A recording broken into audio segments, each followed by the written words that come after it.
Hi there everybody, my name is Kate and welcome to my channel, Trinergy Awakens Naturally. So I'd like to talk to you about how we deal with the ego battle, the ego struggle, and other people's ego battles that they're trying very hard to bring us into. It's going to show up in our world in a million different ways, and right now this is a timeless message. However, if it sticks, it sticks. That right now is a very busy time astrologically and cosmologically.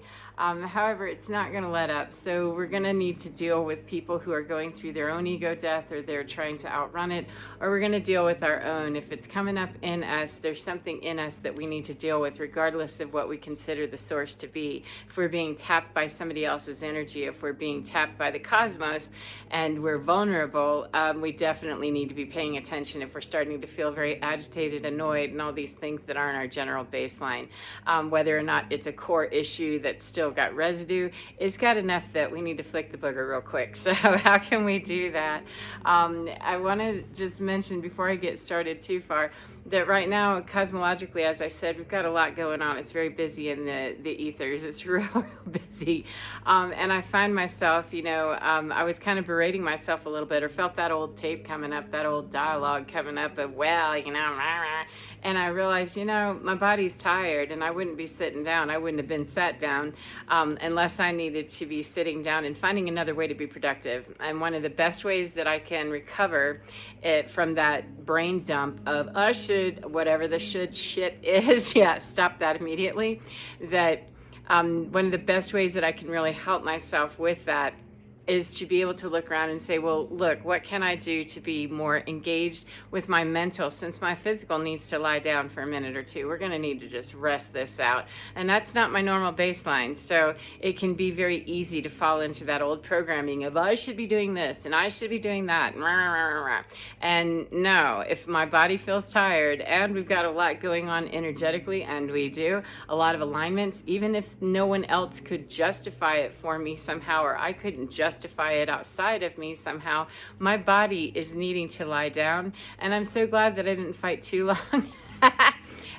Because it came to me that you're going to just be doing this energetically in a very different way. I'm used to being very physical. I shake off a lot of the ego crap, all around me and within me by being very physical. That's just something that works for me. However, when I'm laid down, like, you're going to lay down right now, you're going to sit down and not be able to fall asleep exactly. So it gives plenty of time to let the mind roam around. And how are we dealing with this? How are we going to do this? What's another way that we're not going outside to play? We're not doing that. You're not going to be physically engaged right now. We need you to lie down and start asking some different questions. And the thing that came to me so brilliantly, and don't always want to hear it, is, what do I need to learn from this? How can I yield with this and get through this whole thing, this monkey mind and all of the garbage having to do with what I should be doing and what I shouldn't be doing and all of that?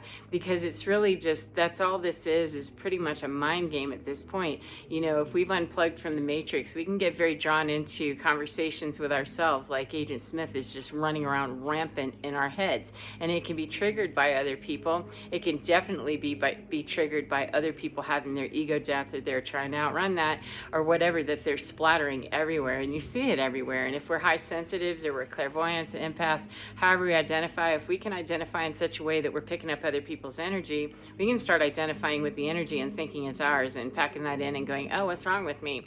So as I said, find another way. Generally speaking, if I'm having trouble with something, I need to do the opposite of whatever I'm doing. If I'm used to being real busy, apparently that was the lesson to learn. Sure was to not now. You're not being busy to shake this off. You're going to need to lie down and shake it off still, because lying down and going to sleep, nope, you're not going to be able to do that. You're going to need to lie down and find another way to deal with this clown that's in your head, whatever's running rampant up there. And I started getting all these visions and all this screaming and all this carrying on and just weeping and a wailing, gnashing of teeth and all kinds of stuff. And so, it won't bother to go into the detail of how I dealt with each one specifically, because it's very different, but mostly it comes down to, how may I yield? What do I need to know about this? What do I need to learn? And how is this tapping me? Why is it tapping me? And what can I do to get this moved through. And there's no time frame on it. It takes however long it takes. However, lingering around in any one place, believing that I don't have the authority or the agency to say, hey, hold on, this is my mind. These are thought forms that I'm not digging. This is energy that feels very uncomfortable to me. And what can I do to help move this off of me, out of me, and transform it, transmute it, alchemize it, and move it on to a better energy? So when I went to lie down, I put some music on. I've been listening to a lot of Gregorian chant, which I haven't listened to in a long time. However, just listening to intuition, listen to that. And it brought up a whole lot of things, and it reminded me because, pardon me, because it is so liquid and flowy, it reminded me of the scene from Avatar, the second Avatar, with Namor and Black Panther. If you know this story, if you know Marvel Comics universe, man, those are great movies to look at the struggle of good and evil and to get all kinds of metaphysical interpretations out of them. You could be there for, excuse me, a lifetime on any one of them. However, the original Black Panther has succumbed to an illness, and his sister is installed as the second Black Panther, and this is in the kingdom of Wakanda, which is very much built on tradition, ancestors, and the lineage of Black Panther, and who's going to be in charge of the whole kingdom, because they got precious stuff they don't want to give away to the rest of the world that doesn't know how to handle that power. See, you could go all day with that. So anyway, there is an opposing force in the ocean. It's not, above ground. So they understand that there's an oceanic kingdom with the person in charge of that is Namor. And Namor is super bitter boots. I don't remember what the issue is, why he comes up out of the ocean to show his butt. I don't remember. It's been a while since I saw the movie. I think it came out a year or so ago at least. So anyway, there comes a time in the movie when the second, now mind you, this is the second Black Panther that we're aware of in the movie series, and she's already been installed because her brother died of a disease, and so she's already got a case of it, because this just isn't cool. And her mother has already become the queen because the father has died already as well, and so it's a whole bunch of chicks, and she could have a real bad attitude because Namor comes and she's already grieving her brother's loss. They were very close, and of course, it's the multiverse of Marvel Comics, so there's always bad guys to fight. And she's really upset because she's talking to her mother, and Namor attacks, randomly, and ends up killing the queen of Wakanda, who is the Black Panther's mother. And she gets super, super, super duper butt hurt, as you can imagine, because she's close to her mother. She's lost her brother, she's lost her mother, and this fish dude is going to be, he's threatening the integrity of their kingdom, and he wants to pretty much take over and be in charge of stuff. And he has the ability, fish guy has the ability to be out of the water as well. So it makes him dangerous in that he could be a viable threat, and he is. And so the way that she handles it, Black Panther handles it, is to go and she talks to other leaders from the other tribes that are within Wakanda. And one of them is an uncle, and I don't remember exactly what he said, but it was along the lines of, how are you going to handle that? Because, you're the queen now. Your brother is dead, your mother is dead, and now you're going to be holding both of these positions. And how are you handling this? Are you going to act more like your father, who held a grudge, or are you going to act more like your brother, who did not? Which way are you going with this? Because you're the queen now, and bury the dead, mourn the loss, and you are the queen. So choose wisely. And so she's battling within her own self, her own ego, and her own identity as, I'm Black Panther, I'm the leader, and I'm going to avenge the death of my family. How dare you? So she goes after the fish dude. She goes after Namor pretty hard, and they get to the point in the movie where Namor is pretty much not yielding. He's like, nope, I'm taking you down, through a series of misunderstandings. I mean, he definitely caused death and destruction in Wakanda. However, through a series of misunderstandings after that, he gets super, super, super duper misinformed and starts jumping to conclusions, which that's easy for us to do, isn't it? It makes it 919 rather, makes it even worse when we start jumping to conclusion, because we're already hurt, we're already angry, we're already mad. And so it's very easy to start making things go bad, real bad, by jumping to conclusions without really understanding what's going on.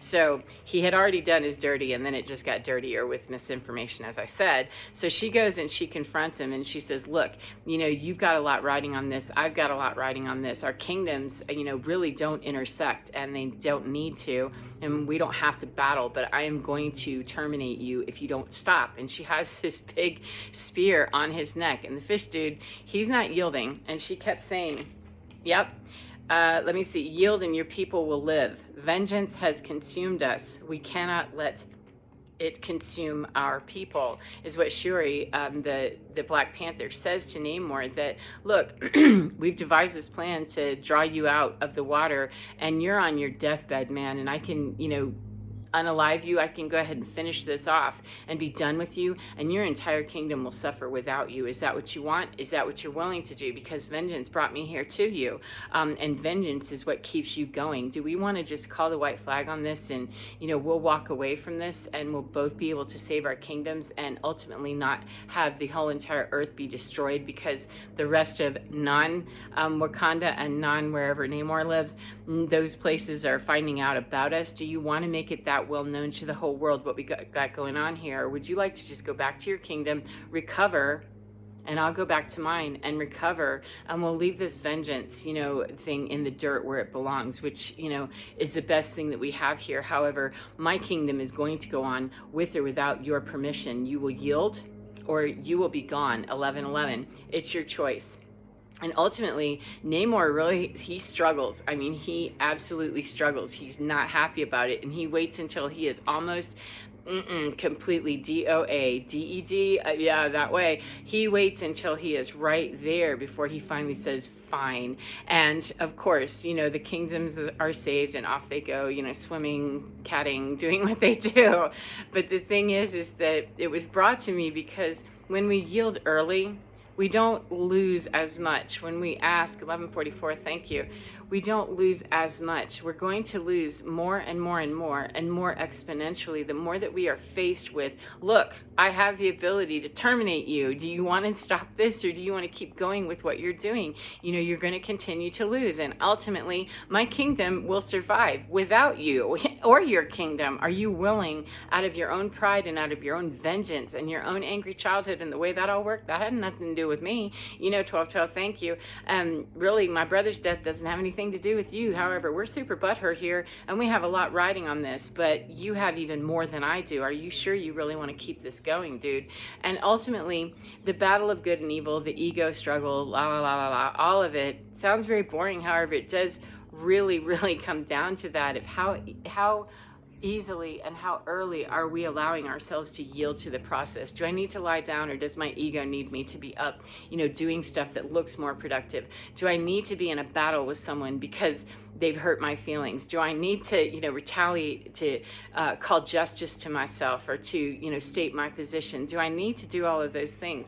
Can I yield early? And if I cannot, why? What is it about this that I'm willing to let my kingdom die? Because every time that we do not yield and find out what's the best, highest vibrational way that I can deal with this, that I can handle this, and that I can resolve this, every time we do not do that, 1313, we lose something more in that. And the more that we deny that process, and we're in the middle of getting upgrade, and we keep sinking further into our own ego struggle, our own battle, our own dark side, our fear, our whatever all of that is, the whole package of it, those denser energies, the more that we sacrifice to the whole process.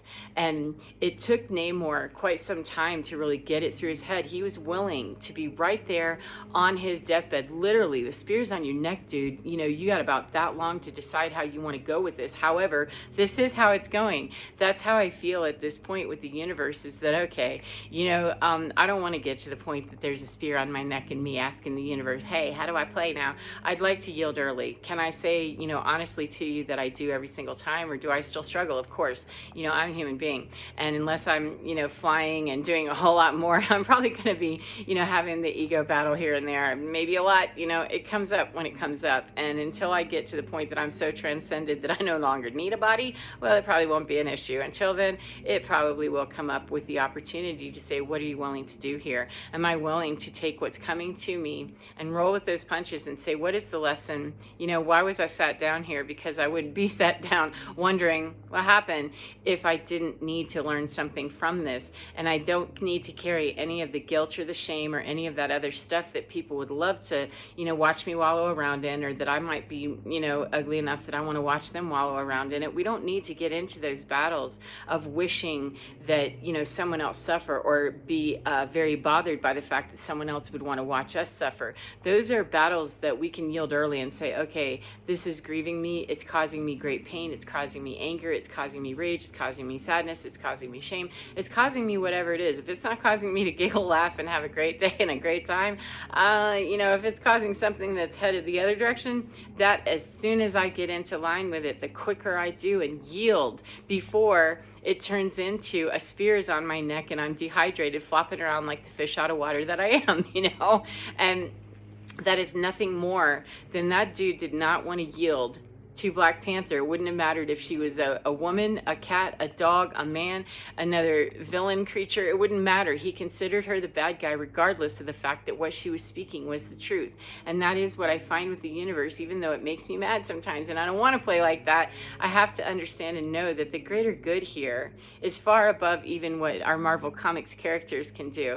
The greater good of the universe is that it's always working for our good. So if that's true, no matter how I look around and see, dude, this seems like it sucks, you know, how can I quickly release that, let it go, and get to the flow where I better know what's happening here and what is the good in this? The quicker I ask the question and yield my ego right away and say, never, I'll skip the whole, you know, spear on the neck thing, never mind, I'll skip that, the quicker I can get to that. And whatever tools it takes for me to get there, if I have to write, you know, things on my mirror to remind me, if I need to change the music and suddenly, hey, I think I'll listen to this today, if I need to move my body, if I need to lie my body down, if I need to eat a certain thing, if I need to, you know, not eat a certain thing. It's a matter of listening very carefully and switching up whatever I'm doing. Generally speaking, go the opposite direction with it. If I'm feeling myself being very lethargic and, you know, just laid out, and that's how my baseline is where it's been for a while, then I need to get up and move my booty around and get busy doing something else. You know, change the venue,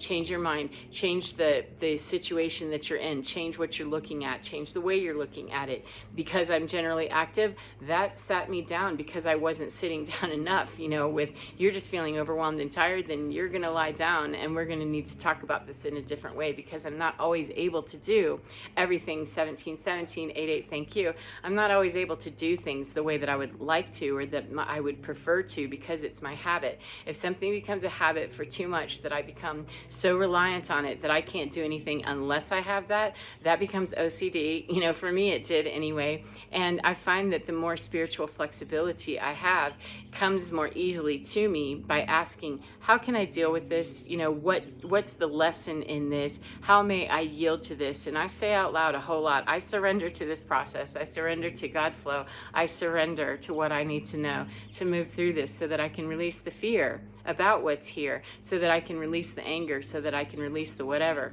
I don't try to outrun it anymore. I don't try to avoid it anymore, because that didn't work anymore. I had that spear right on my neck lots and lots and lots and lots, you know, every day for months on end. It seemed like years in some ways. And so ask early on of, what is it that I can do that I'm not avoiding this, that I can change the venue, you know, of what I'm doing. I don't have to stop, you know, processing what I'm going through. However, it helps if I just get up off the couch and go outside and, you know, walk around for a minute. Or if I have, been super busy, if I sit down and listen to quiet music, if I change, you know, my routine in the morning, if I get up an hour earlier, an hour later, whatever it is, it's remaining very spiritually flexible and listening to everything that's coming into my head that makes sense. You know, if I start hearing chatter and it gets confusing, that's when I know, no, I definitely need to stop and say, hold on, I've lost my clarity. I need to tune my station there, my radio station. Then I'm not tuning Tokyo either, thanks, no. I'm tuning to me. If I lose my clarity, that's definitely something I need to do before I start changing the venue is ask what's going on here and how do I get back to my baseline. And the biggest clue that I always have, always comes back to, it's always about me and how I'm handling my frequency and how I've stepped away from the highest vibrational frequency. Otherwise, I would be feeling the freedom, I would be feeling the sovereignty, I would be feeling the joy, I would be feeling the happiness, all of that. And there isn't a thing wrong with having been pulled away, stepped away, consciously moved away, whatever, or got knocked away by something. There's no shame necessary in feeling that. It's a matter of honoring that, ooh, that's unpleasant, I need to deal with this, what can I do? And then follow those directions without having all the muddle and the yucky and the clutter in my butter. As soon as that comes up, definitely stop and say, okay, hold on a second, what do I need to do here? Where can I reach some clarity, and how can I move through this? Take a deep breath and exhale that and say, I surrender to this process. What is the correct way? I surrender my will and my way to this process. Spirit, what can I do? I surrender to you.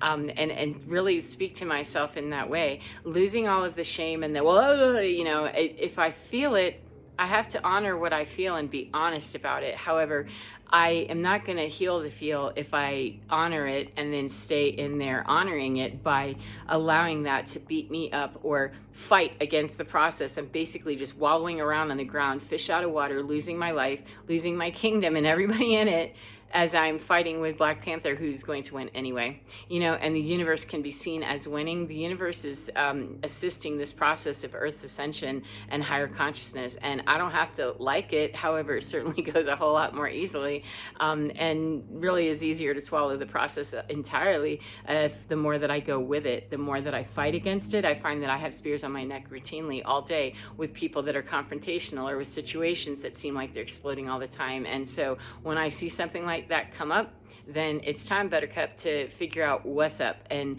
figure it out quickly, and don't wait to yield on this. And that's unfortunately, it's the battle for human beings in general. The battle of good and evil can be seen as the battle of our own ego. The battle of good and ego is really what it is. So if we get pulled away from our own divinity, that's when we stand there and play sometimes, and we can really just be doing so much more damage than if we yielded early and said, okay, what do I need to do here? And take the ego slap, the ego bruise, whatever it is, or the fear, whatever it is, take what's coming up and say, how may I deal with this? How may I bring comfort to my heart and my soul? How may I change what I'm looking at? How may I change what I'm doing? How may I move this somehow to get it out of this field that I'm in? Honor that I'm here. Yeah, I feel super sad about this, or I feel super mad about this, or I feel whatever I feel. Honor that that's where I am, and then how may I heal? Because obviously, sitting there drying out, while a spear's on my neck and Black Panther is looking down and saying vengeance has consumed both of us, and no, this is not how this is going to go. You've got a lot to lose on this, and we're going to be winning this no matter what you do. And I don't mean to put that into the human terms of fighting it out with somebody in particular, because when we're fighting with someone out here in particular and having a human war, that's an internal war that we're having with ourselves and the universe, not wanting to go with the flow. So it can get dicey, but it is curable. It is curable. We can transcend our ego every single time it comes up. The faster we yield to that, it just goes better for us. So I hope that's been helpful for you in some way, and I do hope that you enjoy your day no matter what part of the day you're in, my friend, and get within your skin because you're divine. It is so beautiful and so fine, and it's so able to tell us